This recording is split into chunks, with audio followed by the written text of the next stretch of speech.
Harihi Om Sadashiva-samārambhām Shankarācārya-madhyamām Asmadācārya-paryantām Vande Guru-paraṁparām Mūkam karoti vācālam Pangum langayate girim Yadkrupatamaham vande Paramananda-madhavam.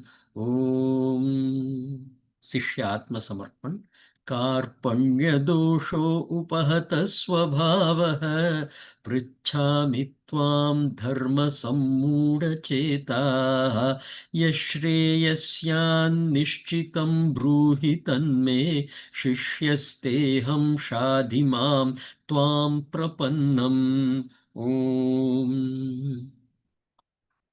So welcome to the 54th class, and we are in the 45th Shloka of the second chapter, Bhagavad Gītā.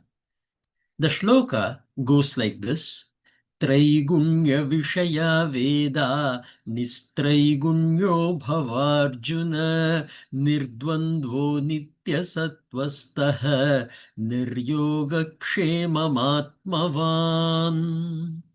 This shloka is a very beautiful shloka. We even say that this shloka represents the step-by-step means to achieve the moksha. What it says is Vishayaha. What kind of Vishayaha? Veda. Right? So Veda Vishayaha. The things that which can be known. It can be in subtle form or it can be in a physical form, no matter what it is. So everything that can be known are based on Traigunyam, which is three guns. The three guns, as we know, are Sattvic, Rajasic, and Tamasic. But our objective must be to become Nistrai-guṇyo bhava, become one who is not under the influence of the three guns, transcend the influence of the three guns. That is what it means. Nistrai-guṇyo bhava. It doesn't mean you will become free of the guns. It means you have elevated above the influences of the gun. Arjuna, then he says 4 steps for you to become Nistrai-guṇya. The immediate step before that is to become Nirdvandvaha. Free yourself from the impacts of dualistic experiences. That includes even hot and cold. And there are people whom I have seen the videos of where they just break the ice and take the water from underneath to take a shower, right? And absolutely normal they are. It is amazing. So it is definitely possible. And the step that Bhagavan says here is, first step is Nirdvandvaha bhava. For you to become Nirdvandvaha, you must have become Nitya Sattvastaha.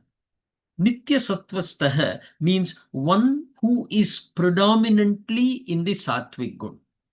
Our guns keep changing. Right? The Rajasic gun will put down the Sattvic gun and the Tamasic gun and project itself. The Sattvic gun will do the same thing. The Tamasic gun will do the same thing. And it is actually a natural cycle. But in a conscious effort, you are in the Sattva bhavam at all times. We will talk about this in the 14th chapter. What is Sattvic and what is Rajasic and what is Tamasic, etc. So for you to become Nirdvandvaha, you must firstly be Nitya Sattvastaha. For you to be Nitya Sattvastaha, you should become Nir-yoga-kshemaha. What is meant by yoga-kshemam? The attitude in us to protect things. Oh, this is mine. Oh man, if it is damaged, then I feel as though the loss is mine. right? That concept, it doesn't mean you will become careless with respect to, I don't care what happens to the products or what happens to that which is within my kshetra. Not be impacted by the things that are happening around to the objects that you are associating yourself to. Right? So free yourself from the habit of gaining and protecting the gains. That is what niryoga kshemam means. So unless you are not able to come out of that bondage, because you are attached to those objects, such feelings come. And unless you are able to free yourself from such attachments, you cannot become Nitya Sattvastha. The Sattva Guna Pradhanam will not be there. The attachment will drive Rajasic Swabhavam. The dismay in terms of loss will drive the Tamasic Swabhav. So for you to be Sattvastha, the bottom line is you must become Niryoga Kshemaha. This Niryoga Kshemaha can happen only when you establish yourself in your true self, right? Swabhavam, right? Atmika bhavam is swabhavam. That Atmavan bhava. So the first step is become Atmavan. What is meant by Atmavan? Lead a life driven by Dharma without the influence of Abhiman, Ahankara and Mamakara. Once you become that, the next step is Niryoga Kshemaha, then Nitya Sattvastaha, then Nirdvandvaha. Only then you can become Nistrai-guṇya. Is the kind of steps that Bhagavan lays it. Now, when we are talking, it may be, okay, step 1, step 2, step 3, step 4. But in our life, it is never step 1, finish it, and then step 2, and then finish it, and so on. It is an elevation that you have to work on all and allow the first step to mature, allow the second step to mature, because when the first step is matured, once you have become Atmavan Bhava, you don't have to have conscious efforts to think Atmavan or to think in the path of Dharma. Then once you get liberated from Niryoga Kshema Bhavam, then it will automatically go. But you will be in all the planes, all the 5 that we spoke about. So that is the concept that we have to keep in mind. A very, very powerful and the most beautiful shloka of Bhagavad Gita. One of the most beautiful shlokas. Now let us go into the analysis. This is one of the central shlokas of the entire Bhagavad Gita. Because here Lord Krishna gives the roadmap from samsara to liberation. It is not merely about transcending the gunas. It is Bhagavan's way of showing how a karma yogi purifies the mind and becomes ready for the knowledge of Atma.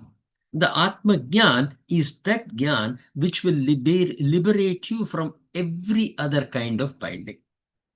So in summary, this shloka defines the means to liberation. What should our ultimate objective be? This shloka provides the step-by-step means to achieve that. Firstly, Bhagavan declares Trigunya Vishayaha Vedaha. Then Bhagavan gives a direct advice to Arjuna, become Nistrai-guṇya. Then provides 4 steps, what we call as kramam, which can lead to the other end, to the purpose, to the objective, which is moksham. Let us go into the declaration. Traigunya Vishayaha Vedaha. Now, there are traditions that conclude that Veda in this context refers to Karma Kanda. What it means is, in Karma Kanda, everything has got an action and the result. Right? So you do this yajna, this is the phalam. This is the upasana and this is the phalam. That is the way that entire Veda is trying to The karma kanda of the Veda is trying to present it to you. It is only in the Vedanta, or it is only in the Upanishads, which is the last part of Veda, where the revelations about the Parabrahma comes. So those traditions are saying that Traigunya Vishayaha Vedaha are basically indicating that the action-driven fulfillment is always based on the three guns, which means you don't get liberated, is the bottom line that they speak about. In our tradition, we interpret this term Veda based on the root called as Vidya, as we all know. That is a very common term. That which reveals is the root meaning, that which can be known. From that sense, when we say Vedaha, we are talking of every kind of objects. And that can be in a verbal form, that can be in the form of a thought, or it can be in the form of any physical body. Everything that can be known is a manifestation of the three guns. Everything known is limited, changing, conditioned, and finite. We take the reference to this from Acharya's Bhashyam to Shloka number 14.5. Sattvam rajastama iti guṇah prakriti sambhavaah nibadnanti mahabhaho dehe dehinam avyayam. So here Bhagavan introduces the three guns to Arjuna. And this is the reference that we take when we speak about why our interpretation is this. Traigunya Vishayaha Vedaha. Logically, we have knower and the known. Knower is the subject. I know that there is a mouse here. That mouse is the object. The knower is the one who knows the object. Subject and the object. An object is always limited by a definition, and the subject remains indeterminate. Right? That's why we call it as I also. Right? Like 1 divided by 0, we put a I. Similar thing, it cannot be determined. That subject remains the same. The object is something that is always within a field, within a specific boundary. So we say Desham, Kalam, and Vastu.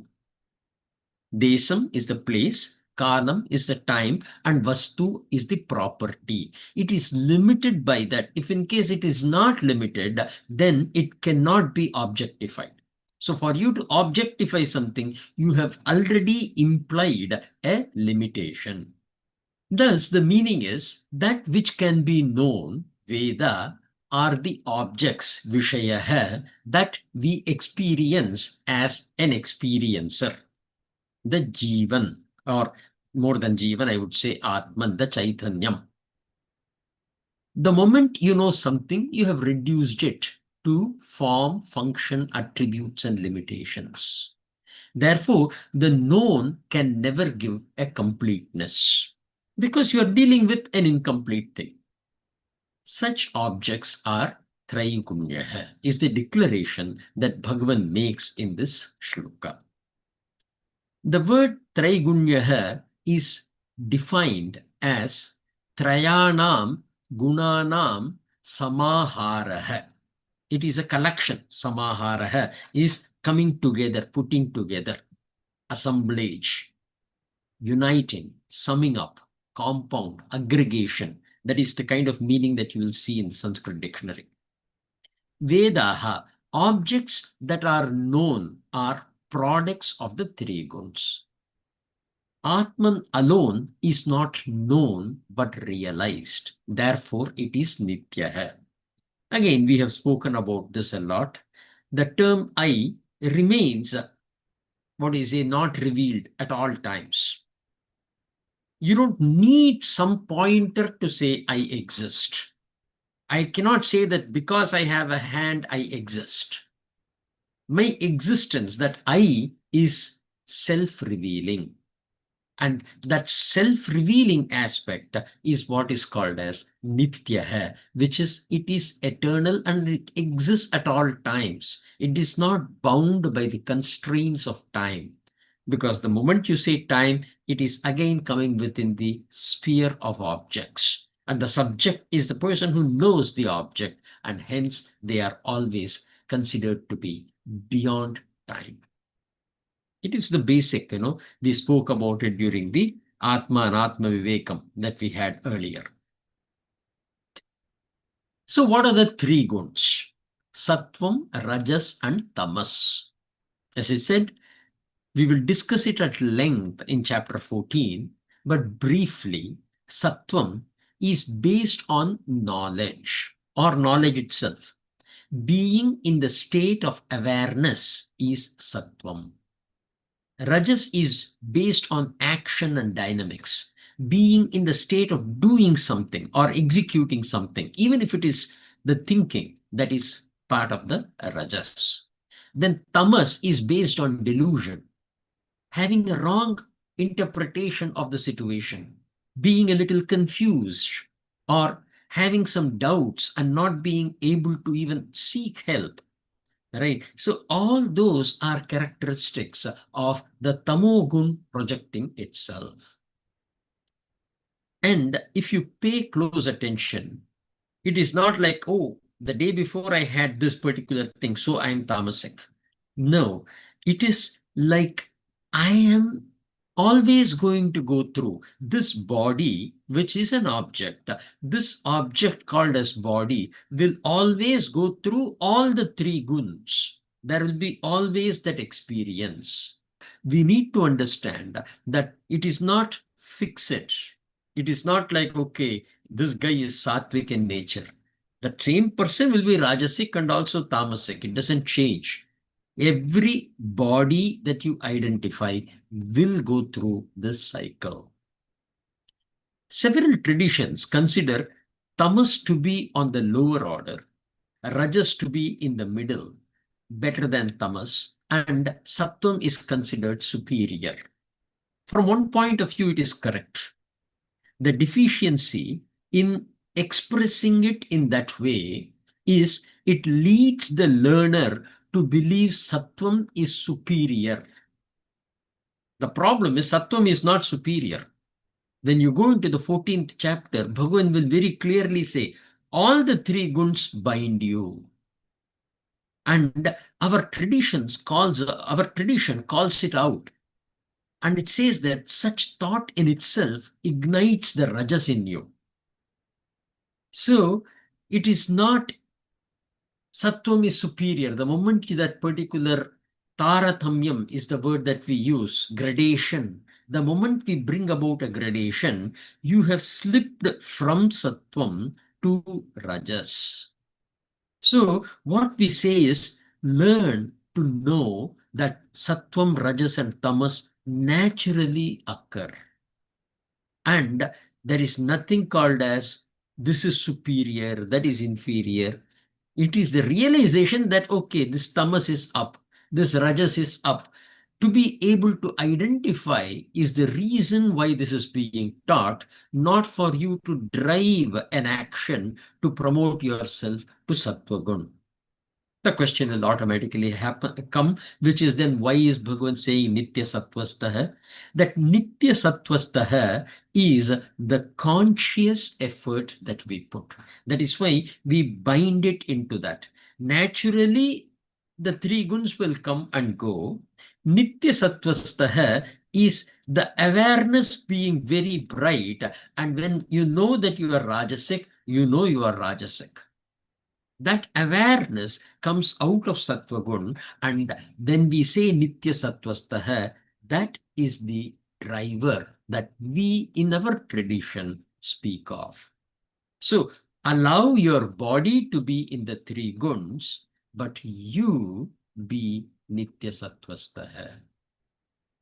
In our tradition, we do not do such degradation. Instead, we look at it objectively. Tamas is supreme when you need to rest, when you need to sleep. There is no point in being fully awake and aware of everything that is happening around and spoil your sleep. So that is not what it means. Tamas is required and tamas is supreme when it is needed. Similarly, rajas is supreme when you are engaging in an action. Without the rajas, Shankaracharya would not have provided all these bhashyam and a great tradition that he has established. But he is not bound by the rajas that he used. Right. So for enlightenment, learning, or even holding a position of power in the society, sattvam is supreme. So for self-development, sattvam is essential. Each of them have a role to play. Important one to keep in mind is that all the three binds you. In the 14th chapter, we will talk about it at length. But in Tamas, Bhagavan says, it induces moham, misinterpretation of truth, coming into making wrong conclusions, and takes you in the path of complacence. And with respect to rajas, induces dualism and pushes you to compare, leading to desire, jealousy, anger, sorrow, pain, etc. Success, even that, for that matter. Sattvam, it induces contentment, happiness, but leads you into the bondage of wanting peace. Hey man, this trip was so relaxing and good. We should do this more often. It's a very natural expression that we have used when we have gone out with friends, etc. That in itself, that pleasure in itself is a binding aspect. In chapter 14, Bhagavan will also speak of guṇa-thīta lakshan, which is what is Nistrai-guṇya that Bhagavan uses here. So in the first line of the Shloka, Bhagavan says, hey Arjuna, this world and all that you know is made of three guns. You should elevate yourself to become one who has crossed the influences of the three guns. Some traditions give the meaning. Karma Kanda in Veda only speaks of objects made for the three guns. You should elevate yourself to Vedanta by becoming one without the influences of three guns. We do not say this, or in fact, we will be saying, no, that would be incorrect or that would be inappropriate. Elevating yourself to Vedanta is not an action that you take. It is the desire for awareness and the desire for truth, which will naturally lead you into the path of Vedanta. Vedanta can wait, no problem, but you don't rush, is the way that we in our tradition speak. But there are several other traditions, like Chinmayanandaji, right? He has taken this particular stance and he has tried to lift the entire world up. Is it right or wrong? It is debatable. It is not a question of right or wrong. If I have taken this as the kshetra, then what he is pursuing in terms of his paripalana is very correct. And we, in our tradition, have taken this as the kshetram and we use this as our paripalana. That's about it, nothing right or wrong. There is nothing to be judgmental about. Bhava becomes so. Nistrai-guṇya, one who has attained vairagya in the three goods. Alternately, nishkamaha bhava. Develop the vairagya in you. Become free from the influences of sattvam, rajas, and tamas. Does not mean give up life, avoid action, or reject experiences. It means do not derive identity from gunas. Do not be psychologically bound by the functions of the gunas. You are the master. That is what you need to always keep in mind. And when you are the master, you control the gunas, not the guna controlling you. Vairagyam is the ability to let go of the bhogam that one experiences in the world. How to? Realize that everything in this world, all objects that are made of the three guns, are anityam. There is not a single object that is permanent. It diminishes, it depletes, and it dies. It has to go through the shadvikaraha, asti, jayate, vardate, viparinamate, and apakshiyate, and vinashyati. Those 6 stages, every object has to go through. It is anityam. So if you are going to put your dependence on that object for your happiness, how long can that be? It will be slowly fading away with the changes that happens to the object, if not to yourself. Atriptikaram. It could give you a sense of satisfaction in the short run, but eventually they all fail to deliver contentment or satisfaction. And this you can see in everything that you have experienced. Bought a new car, absolutely happy, delighted like my child. And after 5 years, man, this is giving issues here. After 10 years, man, the maintenance is going up. After 15 years, I think time to get rid of it. Right? That which gave you the most pleasure is now becoming a pain. Right? That atriptikaram is the nature of any object that you depend on. Nishkamaha bhava. Does it mean I will not buy car at all? No. It means I will buy car with the realization that this is the nature of the car. And I will hold no binding to it. I won't care if in case, what I say, it is going to get a scratch or something happens when I have bought it new. I'm not going to be impacted. Right? I am still in the process of providing my service to the car which is in my kshetra, which is in my control, or which is within my bounds of nurturing. I need to take care of it. Then nishkamaha bhava. Realize the above and drop the desire or attachment to get things. Right? Let go of the bhogam. Right? We have to get things, no doubts about it. It is required. Purushartha, the first one, is artham. So you have to have it. But developing a dependence and an attachment is what we are talking about. But for Vairagya, removing the sense of bhogam from that, taking it as Ishvara Prasadam. Then Sukhatyagaha. We have tendency to be comfortable at all times. Conditions that you apply to yourself, slowly realize and learn to let go. That is another most important aspect of Vairagya. Bhagavan provides 4 steps that lead you to Nistrai-guṇya, Dvandvaha, and Nirdvandvaha.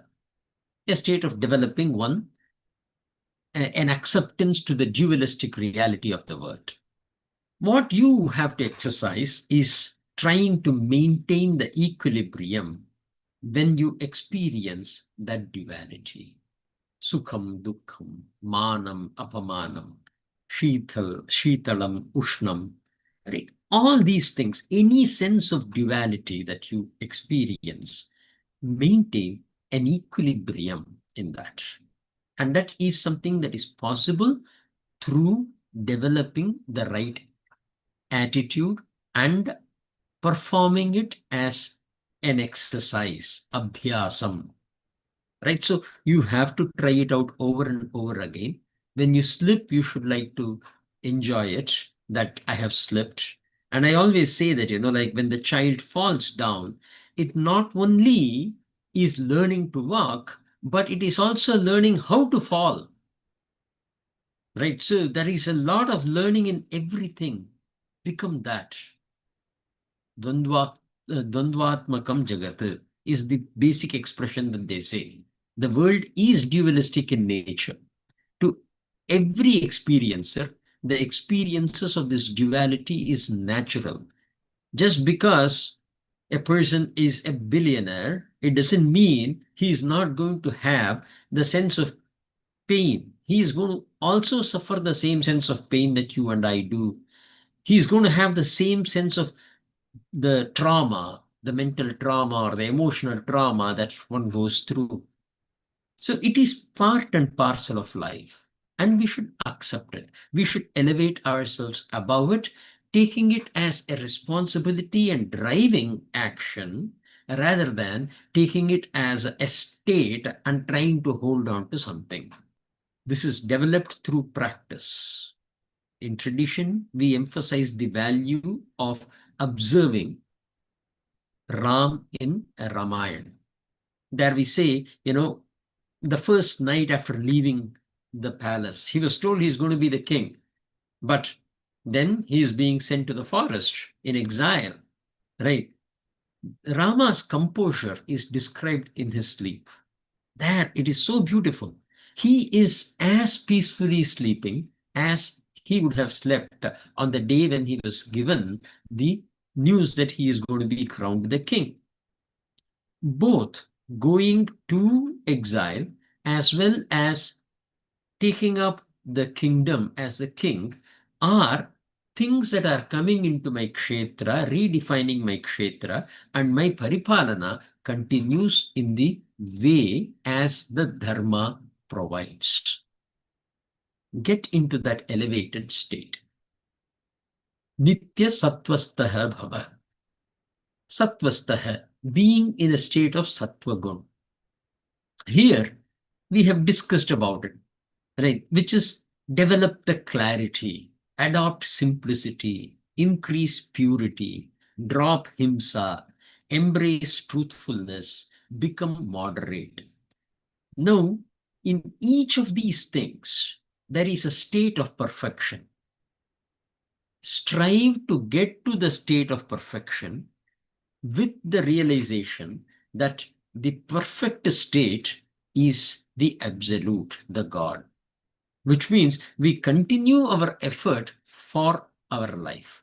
Even if one has become the quote-unquote jnani, because if you have become jnani, you won't even have the awareness that you have become jnani. That is the most beautiful thing about being the jnani. It is that, what do you say, that spiritual enlightenment that happens. That's about it. There also, this aspect of continuing that particular effort to keep the balance has to be driven by the jivan from the point of view of kshetra paripalana. Another way of looking at this is to develop the ability to embrace lifestyle based on sattvam. Between chapter 14 and chapter 18, Bhagwan has classified several concepts into sattvam, rajas, and tamas. Food, the form of worship, sukham, dukkham, tapas, dhanam, dhriti, and so on. There are lots, right? For each of them, Bhagavan speaks of sattvam, rajas, and tamas. Whatever is the sattva gun, try to adopt it in your life.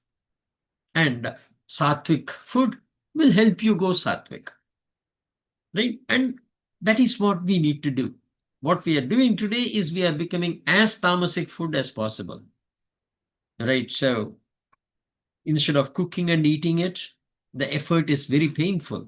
Man, I don't know why we have to do, right? And put it in the fridge, have it, right, later. So those are all tamasic. That is what Bhagavan says, right? That rasam is gataha is the way that he will put it. Beyond that time, the rus in it, it gives you that particular physical protein and stuff like that, but beyond that it loses value.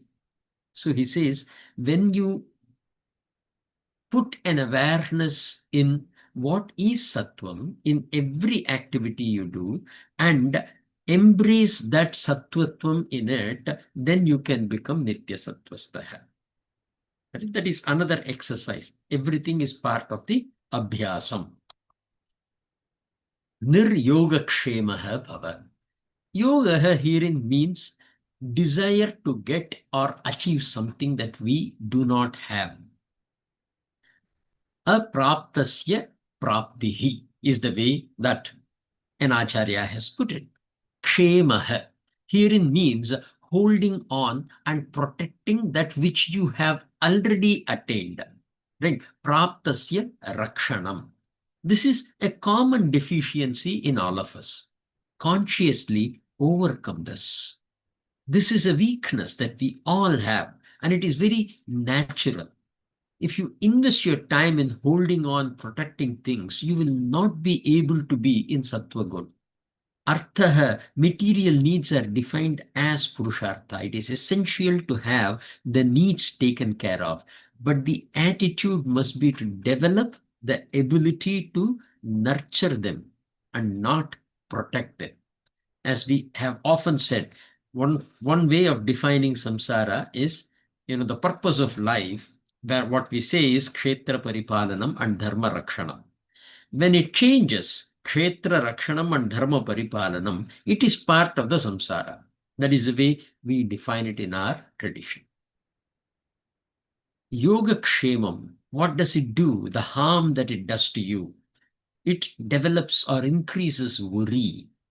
It increases possessiveness. It increases dependency. It increases agitation.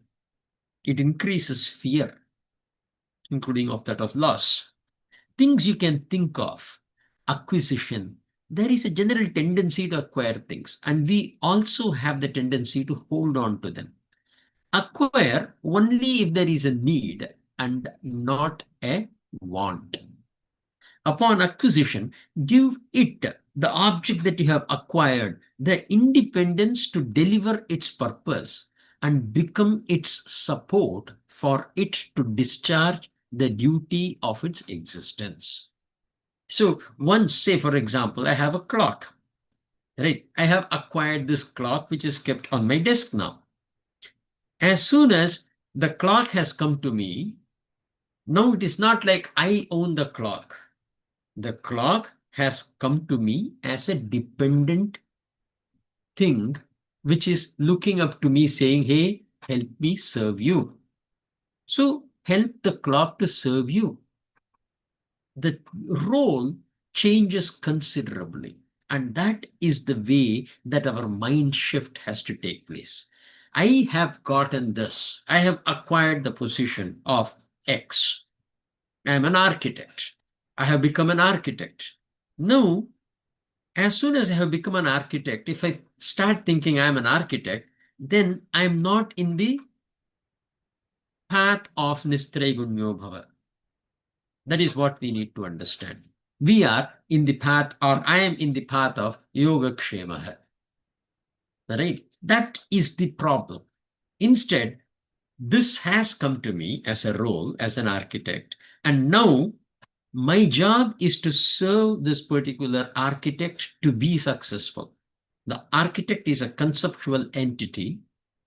This body is playing that role. I have to help this body to be successful in that role. When you shift this kind of a perspective in you, life changes. That is the biggest of the value. Atmavan bhava, pramadaha bhava is the way that several traditions put it. Don't be careless. Be careful. Be in the awareness is the value that we see in this word Atmavan. The one established in the awareness of the self as the witness. I monitoring my own actions. That is what is Atmavan Bhava. A very beautiful way. And we even say the Pariksha Lokan Karmachitan Brahmano Nirvedamayat is that particular mantra in Mundaka Upanishad. We quote it to say that when we say Atmavan Bhava, that is what should come to your mind. Pariksha Lokan, always be aware of what the surroundings are, look at it and remove the sense of carelessness from you. Oh, this will happen. Remove that complacence in you. Remember, this is your role. You need to perform it. This is someone else's role.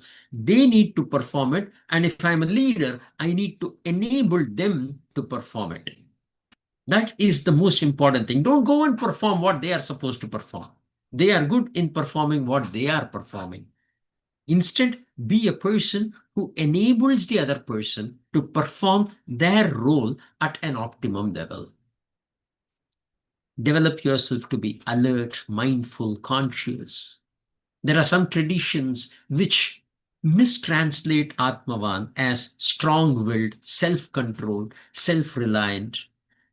While it may sound the same, the intensity of the word tends to develop a Rajasic Swabhav in the student.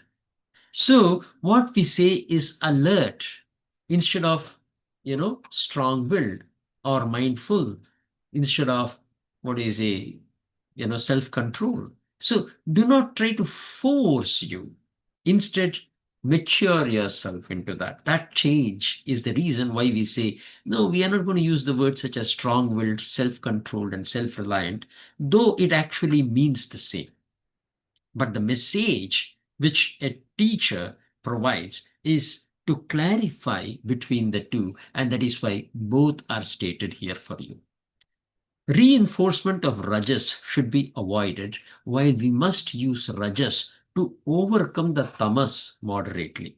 So see, rajas has a role to play. When you are very tamasic in nature, instead of directly jumping into sattvam, it is a good idea to use rajas to energize yourself, because for being in the state of awareness, you require more energy than what is needed to be in the state of action. People don't realize it. Right? That is why people who are working in the desk, though they may not be seeming to be really physically putting so much of effort, they are exhausted towards the end of the day, much more than what a Rajasic person might have. So that is the sense that we need to learn from it. An alternate way to look at it is what we told in the first, a step-by-step means to achieve the moksha. In Bhashyam, Shankaracharya says, the Vedas, especially Karma Kanda, deal with worldly subjects, Traigunya Vishayaha Vedaha, meaning they address actions and results within the domain of the three guns, which belongs to samsara, the cycle of worldly existence. But you, Arjuna, Tvam tu Arjuna, be free from the influences of the three guns. Nistrai-guṇya bhava. Transcend desires that arise from these gunas.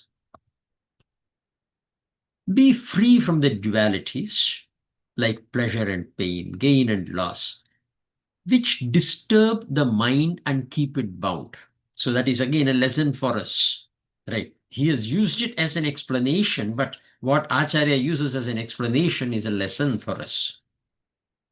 Always stay established in sattvam, nitya sattvastaha bhava, purity, clarity, peacefulness is what he is quoting. Be without concern for acquisition and preservation. Niryoga-kshemaha bhava. Don't worry about obtaining new things, yoga, or protecting what you have, kshema. Because those focused on yoga kshema find it very difficult to focus on higher spiritual goals. Shreyasi pravritti dushkara is the word that Shankaracharya uses. These are all the feed for all the analysis that we did earlier, as I have told many times before. Be self-controlled and mindful, Atmavan bhava. Have inner mastery and alertness. Thus, this is your instruction. Esha tava upadeshaha. While performing your own duty. Swadharmam anutishthataha. So here Shankaracharya is putting it on a wider, on a broader perspective, to say that for your swadharma, for you to follow your swadharma, this is the advice given to you. Maintain this pure desire and the free mindset. In all actions prescribed in Vedas, Sarveshu Vedokteshu Veda Ukteshu Karmasu. There are countless results. Yani Anantani Phalani mentioned, such as heaven, prosperity, offspring, cattle, etc. But if one does not desire these kind of results, then why are those actions performed? Kimartam tani anushtiyante is the way that Acharyas puts it. The answer is they are performed for the sake of God. Ishwaraya iti anushtiyante. Not for personal gain, not as an offering to the divine. Lord Krishna says, thus it is explained, iti uchyate, now listen carefully. This is the way that he introduces the 46th shloka. And we will look into that shloka in our next class. We will go into Q&A, but we are going to start with a posted Q&A or question from Hari Bhaiya. So his question is, when Arjuna or Krishna driving their duties, what are their core focus? And are they focusing to win the war, or what is their focus? What are they motivated every day in that war to continue? Then there is focus on retain dharma and killing adharma. The question is more along the lines of what Bhagwan himself says in the chapter 4, right? Where he says that my avatar is for the purpose of protecting the good ones and eliminating or destroying the bad ones. Let us go into the question in detail. What is the purpose of Arjuna, or how did Arjuna or Lord Krishna fight the particular war? Was there a motive to win, or was there a motive to establish Dharma? The way that we in our tradition say is because the actions were under the influence of Lord Krishna, as a Jivan, Arjuna was going between the two. I am the doer to, hey, what should I do? Or how can I do? There are instances where he declares, if I don't kill this person, then I will commit a suicide. I will let go of it. Right? So there are several instances where you can see Arjuna being helpless and being helped by Lord Krishna. And there are several instances where Arjuna would have committed and Bhagavan would have helped him as a doer, as a dependent, or as a dharma rakshak. For example, when he kills, he says that, hey, why is it that I'm not fighting with you? You are not supposed to kill me. When this is being told to Arjuna, he says that you have broken dharma. There he stood with dharma.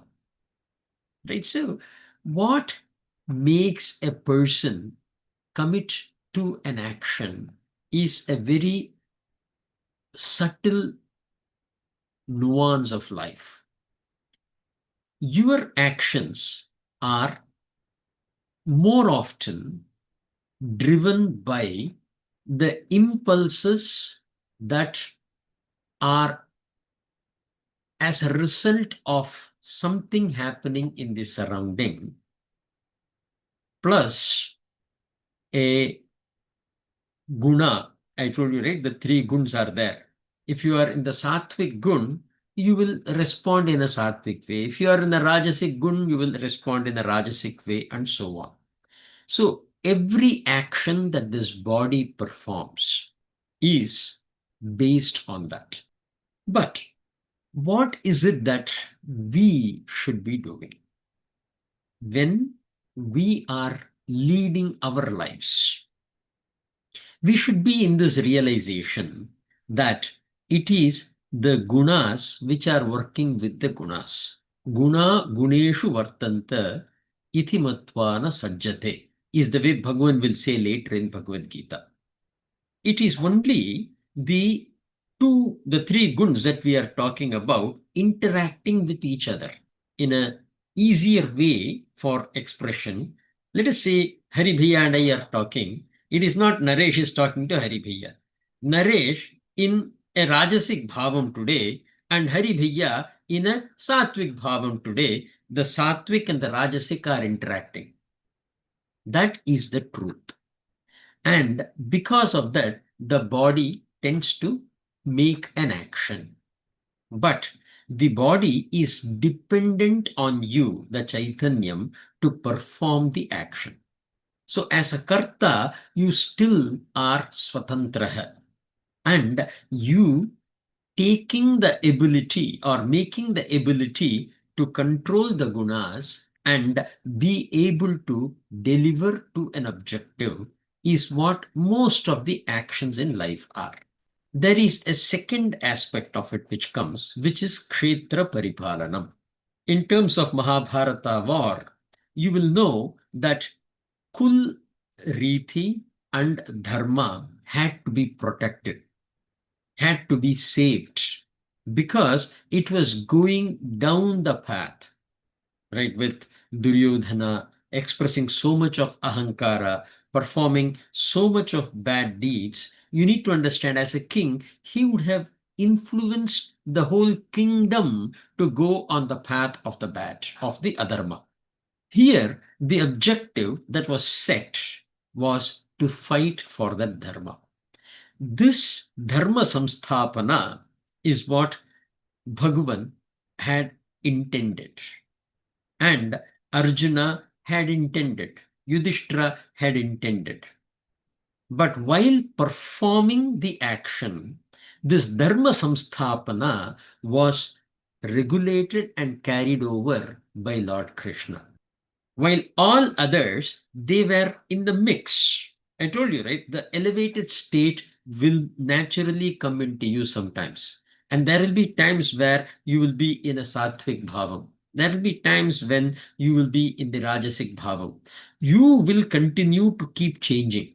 And based on that change, so if whether you are influencing it or it is influencing you, will define how and what actions you take for a given circumstance.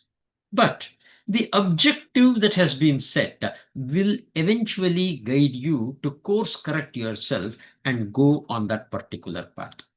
One, objective, to be the driver.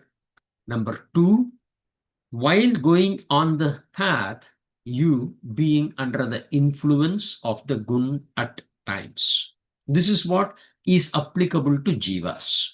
Whereas for Bhagavan, he is beyond the prakriti, the influences of prakriti. And because of that, he is able to set the directions in the right way and also help where the help is needed. Then you read the entire, Mahabharata, be it starting from the Bhishma Parva all the way to the Strī Parva or even the Shanti Parva and so on. When you look at that entire, path, I would say up to Ashwamedha Parva. In Ashwamedha Parva, you will still find there is going to be a Upagita that comes there. There is a very good value there too. But between this particular, the entire war, establishment of a kingdom of Dharma, and overcoming and the downfall that they had after the war. This entire sequence, if you see, look at Bhagavan as the stabilizer, as the guide. Use all the incidents that has taken place and explore what dharma could be. The best example that we give is of that of Ramayana, where Ram and Sita being asked to self-immolate, and there is big debate. There are big debates that I have come across where they try to determine whether Ram was right or wrong. As a pregnant woman, Sita being sent to the exile, to the forest, whether it is right or wrong. And both sides will discuss endlessly in terms of what is right, what is wrong. The thought that should come to your mind is, with respect to all the epics I'm talking, Hari, which is these epics are there to teach the nuances of Dharma. Unfortunately, Dharma is very difficult. It is not logic bound. Right and wrong are logic bound. Ethics are logic bound. But Dharma is beyond logic. You need to understand why, how, and what is Dharma in that situation. And what you have defined is not the Dharma. What you have learned in yourself, where the cloud gets removed and you become brighter inside, is what Dharma and Jnanam are. So, what was their intent? You have to study every aspect of the war, and we have to analyze it and see what could be the Dharma in it. And some may agree, some may disagree, absolutely fine. But that analysis that you perform will help you. At a broader sense, the answer is you have an objective that drives you. As Jivan, it is our gunas which are driving the individual unit of action inside that. So when you are sattvic, you are excellent. When you are rajasic, you are very dominant and very greedy, or you are trying to occupy someone else's position and so on and so forth. You are very competitive. Yes, positive word. Right. Or if you are careless, I don't care what happens. When you are in that kind of a mood, it means it is the tamas which has taken over.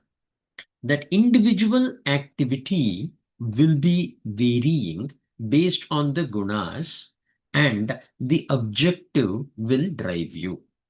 The commitment to the objective and effectiveness in holding you up in the Sattva Gun will help each of us in our lives. So I have tried to answer two questions. One is from the point of view of the epic called as Mahabharata, what it is. Basically, don't use Mahabharata to judge what they have done is right or wrong, or how they have performed it. What has been done is done, gata soon. Right? That is done. But from this epic, we get very valuable lesson called as clarity on the most subtle concept called as dharma. On individual basis, life happens like this. And as you elevate yourself, things will totally change on how you receive what is happening. What is going to happen to you is not going to change. The only change that is going to happen is what you receive. Number two, the change that will happen is you will be in a nitya sattvastaha mode, which will mean your ability to control the gunas will be a lot higher. You will become the master of the gunas which are actually operating. The difficult question, so I took as much time as possible to answer it with all my knowledge. So I will leave it to Hari to say whether I really addressed the question or whether it was vague.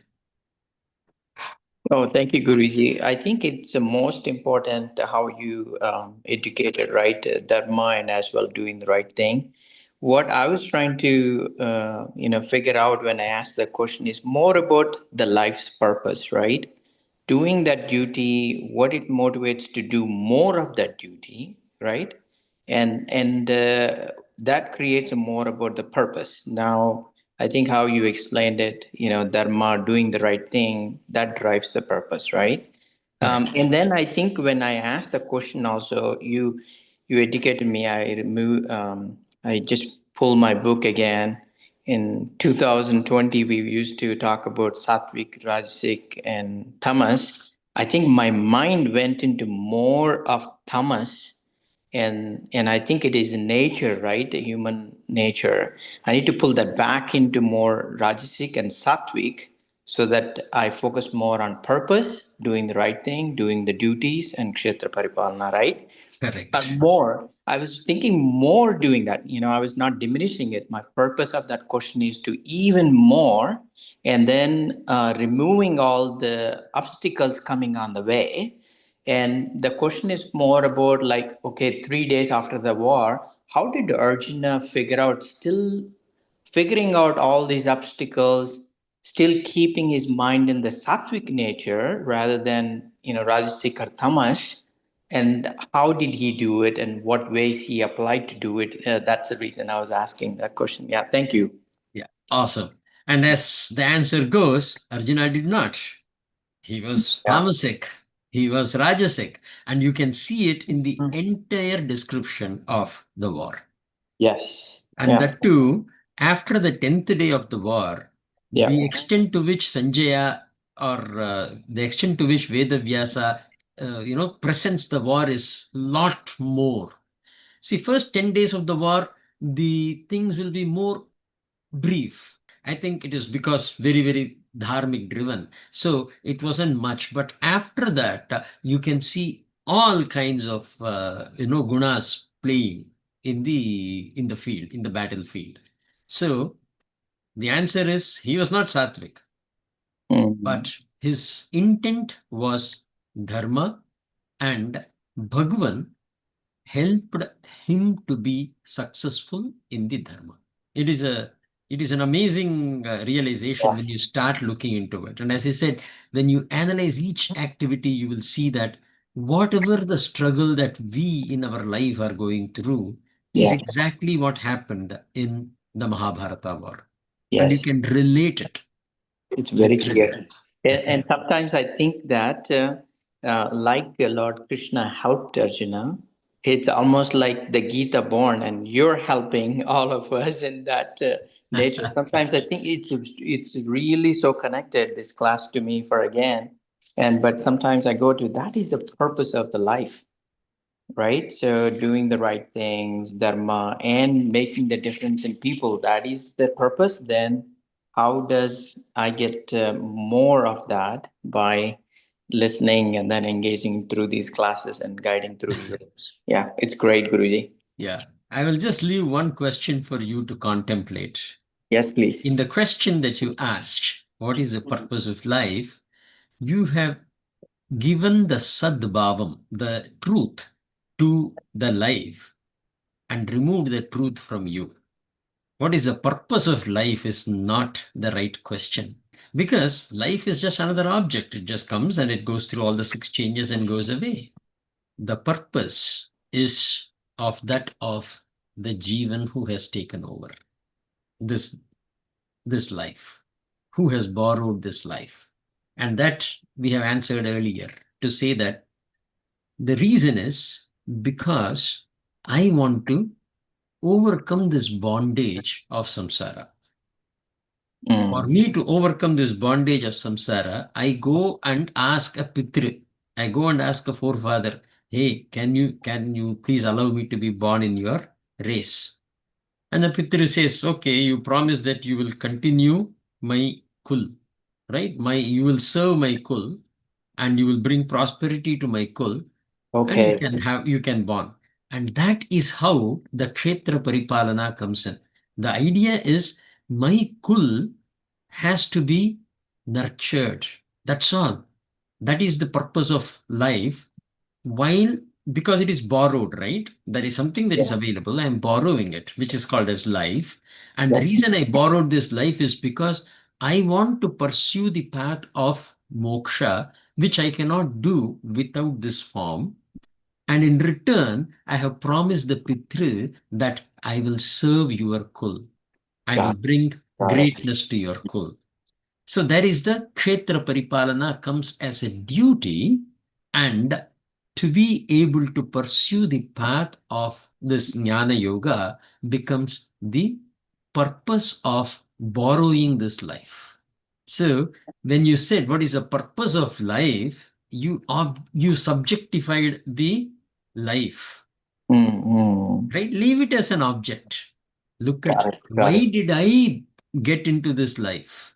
There you separate it. And the reason why you got in was because of the pursuit of moksha. And it need not happen in this birth. It can happen in few births later also. But eventually, it is that purpose. And the means for that is the Jnana Marga, Jnana Yoga. Mhm. But without compromising on Kshetra Paripalana. Got Right. it. So that is the most important thing.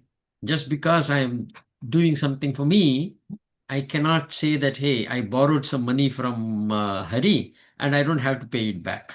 I have to pay back the money to Hari while I'm doing my job as well. That is the purpose of life. That is the way we should see it.